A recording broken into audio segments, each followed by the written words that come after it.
volume nagdubo sa una nga 4 ka bulan sini nga tuig kung ikumpara sang 2015 ni ang sunod sa PNP 6. Nagapatrol Zenny Kilanta. Mas sobra 17% ang gindubo sang crime volume sa una nga 4 ka bulan sini nga tuig sa Western Visayas, inibase sa datos sang PNP Region 6. Mayara 23,710 nga total crime incident ang tuig 2015 kag 19,647 ang krimen nga na-record sang PNP nga nagluntad sa rehiyon humalin Enero sini nga tuig tubtob Abril. Ginabugusan ini sang non-index crime kag index crime kasubong sang murder, homicide, physical injury, rape, robbery, theft, motor napping kag cattle rustling. Before, wala kita proper kung paano magkuha sang data kag kung paano nato ni ma-consider as crime incident.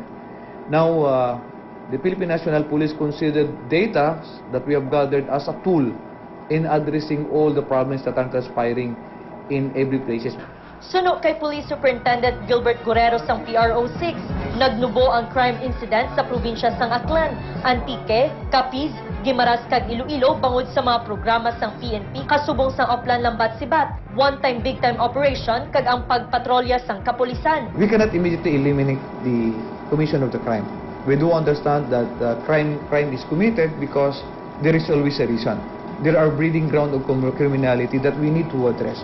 Otherwise, if we do not address this breeding ground of criminality, there is no reason for us na matotally mazero ang crime incidents. Dugang pa sang PNP, sa pagpungko ni Presumptive President-elect Duterte, mas pagatutukan ang kampanya sa iligal nga droga kag padayon ang programa sang PNP sa pagpanubo sang crime incident sa Western Visayas. Para sa TV Patrol Panay, Zenny Kilantang, ABS-CBN News. Kasunod sang mga pahayag ni President-elect Rodrigo Duterte angon sa pagpapas ng ilegal nga droga sa sulod sang 3-6 ka bulan, anuayhan ang sentimiento sa mga barangay officials kag residente sang isa ka barangay sa syudad nga ginaaligar, ginahukmungan sang mga drugista. Kapatrol, Noni Vasco.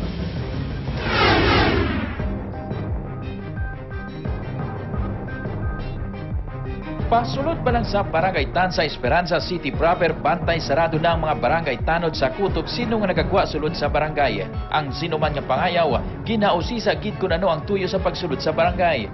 Patag sa mga barangay officials, isa lang inisang ila pamaagi, agud maproteksyonan ang ila lugar, batok sa mga malain nga elemento, kag illegal nga droga. Isa ang Barangay Tan sa Esperanza sa mga ginakabig, drug-affected barangays sa syudad sang Iloilo, kung basiya ng validation sang Philippine Drug Enforcement Agency kag PNP. Inabangod sunod sa PDEA, diri nagabase ang isa sa mga ginaligar, drug group sa syudad. Apang sa pagligad na sang panahon, ano naging man bala ang estado sang barangay, kung kalinong kagatawhay, kag negosyo sang iligal nga drugang paghahambalan. May mga residente sa barangay nga nagasiling, mas matawhay ang ilang pagpangabuhi subong kung ikumpara sang una. Tama na diya subong kalinong katawhay. Kita mo naman diya tawhay na diway na mga kabataan. Kung may minor, may curfew for minors, kami di 7, why na? Kaway subong mo di nga barangay rin diya. Pagsaka mga kabataan namon subong nga pag-eskwela, natuduan man namon sa among basta vlog nga kabataan namon may kwaon nga makakamayuhan nga maglikaw man sa mga bisyo nga tawag. Apang mangyara sa gihapon nga nagakumpirma nga wala pa lubos nga natapna ang iligal nga droga sa barangay. Nakanom lang guro Hindi pala sa una nga dokwan, gid sa buong wala na gid. Todo naman ang pagpanikasog sa mga opisyal sa barangay nga matapna ang illegal drugs. Apisar nga nakakapit sa apelyido sang amay sang barangay, ang ginaalikar leader sang drug group nga nag-operate sa syudad. Patag diri ni Kapitan Nene Udikta, luyag lang sa taga-barangay nga bag-on ang imahen sa ilang lugar nga sa tuanay bantog na hukmungan sa mga durugista kag mga kriminal. Kaysang una amo ng spekulasyon sa mga pumulo sa mga tao kag sa pan sa Iloilo di samon. Pero ti simpre ga change man kita siguro ang tanan nga tao, especially sa akon nga diretsogi ko nga tao mo. Kag tanan nga mga malain, ginasaway ko gina nga hindi ko gusto pag-abot sang panahon nga magkaedad na kami ang mangyapon ng barangay. Pamatuod, nagapatuman na sa mga ordinansa sa barangay ang mga opisyal, kasubong na lang sang curfew para sa mga kabataan, pagdumili sang sugal, kag obligado nga pagpa-eskwela sa mga kabataan sa elementarya. Inilang ang pila sa mga pamaagi sunod sa mga barangay officials, agud nga mapatuman ang disiplina sa ilang mga pumuluyo, kag matapna ang illegal nga droga sa ilang lugar. Bisan amulan na ang barangay namon na sa una nga ginahambalan nga sa amo na masakit man pero ti ginatadlong man namon kung anong mali namon. Isa pa sa pamaagi nga napinsaran, amo ang pagpatugod sa ilang kaugalingon nga kapilya sa barangay nga nagasimbolo sang ilang hugot nga pagtuo sa simbahan, apisar sa mga kriminalidad kag problema sa illegal drugs sa barangay. Mong inambal ko sa una sang nagkapitan ko nga, Lord, buligi man ko nga makapatindog ko chapel, diri sa akon nga barangay, kay parang tanan nga tao mag-change, no? Kag mga kabataan, every now and then pagkadami, ginapa-Flores, ginadiri namon, Flores de Mayo, gid, kada hapon, gid. Kumbinsido ang mga barangay officials nga sa ilang ginhimo nga mga inisyatibo kag sa pulik sang simbahan, amat-amat na nila nga napukan ang mga krimen kag illegal nga druga nga sa tuanay naghatag sang malain nga impresyon sa ilang barangay.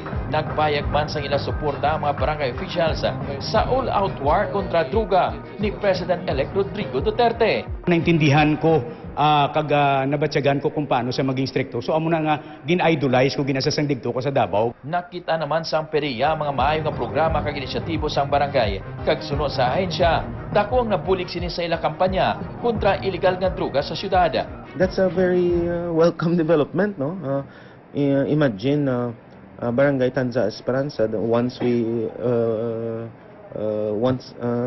upon a time consider naton as a haven.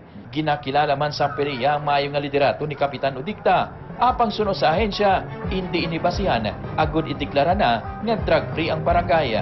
They may have made significant gains in their campaign against illegal drug activities being conducted, but they remain to be an area of concern for us because that is where the drug group has based. Apisar sini nagapati ang Pereya nga sa pagpanguna sang Barangay Tanza Esperanza sa krusada kontra druga. Magkasunod man ang iban pa nga mga kabarangayan sa syudad katungan sa pagnubo sang kriminalidad base sa pinakahuli nga datos sa PNP. Nagkalao man ang Pereya nga lubos man nga matap na ang illegal nga druga sa syudad. Para sa TV Patrol Panay, Noni Basco, ABS-CBN News. Syudad sang Iloilo magapatigayon sang Anti-Drug Summit. 4 ka mga barangay Anti-Drug Abuse Council wala pa nakasumite sang listahan sang drug personalities. Kapatrol, Bea Zaragoza. Sa 180 ka mga barangay sa syudad sang Iloilo, 4 na gidlang ka mga barangay ang wala pa nakasumite sang listahan sang ilang mga drug personalities. Suro kay Mayor Jed Mabilog, ini amo ang Yulo Drive, Magsaysay City proper, Halandoni State kag De La Rama. Kada 4 ka bulan, dapat nga magsumite sang badak report ang mga barangay agud makabalay sang stratehiya ang City Peace and Order Council sa kung paano maaksyonan ang pagduging sang illegal nga droga sa syudad. Rason ko nga ang magapatigayon sang Iloilo City Anti-Drug Abuse Summit ang city government agud matipon ang nagkalain-lain nga sektor nga mag-ugyon sa kampanya kontra sa illegal drugs. We're going to invite all of them and then we're going to come up with a very strong statement that Iloilo City and its people, the Ilonggos, are against illegal drugs. Ginkumpirma ni Mabilog nga nakasumite na ang Barangay Monica, Desamparados kag Bakhaw sang ilalistahan sa mga ginaaligar, pusher, user kag supplier. Ini nga mga barangay ang rekabig sa Philippine Drug Enforcement Agency nga apektado sa illegal nga droga. Ginatag sa nga wala sang deadline ng pagsumite sang listahan, apang magapakita sang katutom sa mga barangay official sa ilang katungdanan ang pagtuman sini. Paagi sa sininga lista, matutukan na sila isa-isa. Igapatigayon sa mabot nga Hunyo 15 kag 16 ang Anti-Illegal Drug Summit. Kung matigayon, ginasigahom sa syudad kay isa ini sa pinakadakong inisyatibo sa city government agud mapapas ang illegal nga droga. Para sa TV Patrol Panay, Bea Zaragoza, ABS-CBN News.